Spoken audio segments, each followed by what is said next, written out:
ఎన్నికల్లో ఊహించని పరిణామం. యాప్ అధినేత కేజ్రీవాల్ ఓటమి. ఢిల్లీ ఎన్నికల్లో ఊహించని పరిణామం చోటు చేసుకుంది.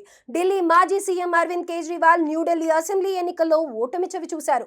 1200 పైచిలుకు ఓట్ల తేడాతో ఆయన బీజేపీ అభ్యర్థి పర్వేష్ వర్మ విజయం సాధించారు. మరో ఆప్ టాప్ లీడర్ మాజీ డిప్యూటీ సీఎం మనీష్ సిసోడియా ఓటమి పాలయ్యారు. ఢిల్లీ ఎన్నికల్లో సంచలనం చోటు చేసుకుంది. ఢిల్లీ మాజీ సీఎం అరవింద్ కేజ్రీవాల్ న్యూఢిల్లీ అసెంబ్లీ ఎన్నికల్లో ఓటమి చవి చూశారు. న్యూఢిల్లీ స్థానం నుంచి బరిలోకి దిగిన ఆప్ అధినేత కేజ్రీవాల్ పై 1200 పైచిలుకు ఓటమి తేడాతో బీజేపీ అభ్యర్థి పర్వేష్ వర్మ విజయం సాధించారు. బీజేపీ అభ్యర్థి తర్వేందర్ సింగ్ ఇక్కడ గెలుపొందారు. అసెంబ్లీ ఎన్నికల ఫలితాల్లో తొలి విజయం ఆప్ ఖాతాలోనే పడింది. కొండ్లీ నియోజకవర్గంలో తొలి ఫలితం వెలువడింది. ఈ నియోజకవర్గంలో ఆప్ తరపున పోటీ చేసిన కుల్దీప్ కుమార్ గెలుపొందారు. బీజేపీ అభ్యర్థి ప్రియాంక గౌతమ్ పై కుల్దీప్ 6293 ఓట్ల మెజారిటీతో ఘన విజయం సాధించారు. కాగా లక్ష్మీనగర్ నియోజకవర్గంలో అభయ్ వర్మ విజయం సాధించడంతో బీజేపీ ఖాతా తెరిచింది. 2013లో ఆమ్ ఆద్మీ పార్టీ ఆవిర్భావం దేశ రాజకీయాల్లోనే ఓ సంచలనమని విశ్లేషకులు చెబుతున్నారు.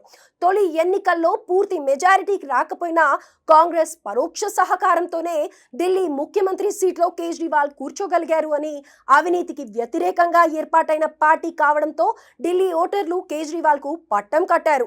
2015లో జరిగిన ఉప ఎన్నికల్లో ఢిల్లీలోని 70 సీట్లకు గాను 67 సీట్లను ఆమ్ ఆద్మీ పార్టీ గెలుచుకోవడమే దీనికి నిదర్శనమని చెప్పారు. 2020లో జరిగిన అసెంబ్లీ ఎన్నికల్లోనూ ఆప్ 62 స్థానాలను గెలుచుకున్న విషయాన్ని గుర్తు చేస్తున్నారు.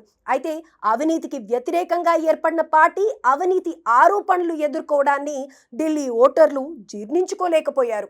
ఢిల్లీ లిక్కర్ స్కామ్ లో ఆప్ చీఫ్ కేజ్రీవాల్ సహా పార్టీ కీలక నేతలు జైలు పాలవ్వడం పార్టీపై ప్రజలకు ఉన్న విశ్వసనీయతను దెబ్బతీసిందని రాజకీయ విశ్లేషకులు చెప్తున్నారు.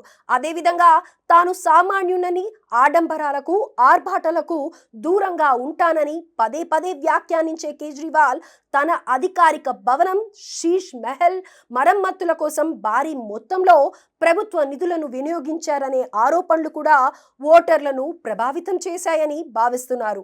ఈ రెండు అంశాలను బీజేపీ నేతల తమ ప్రచారంలో హైలైట్ చేసి ఫలితాలను తమకు అనుకూలంగా మార్చుకున్నారని విశ్లేషకులు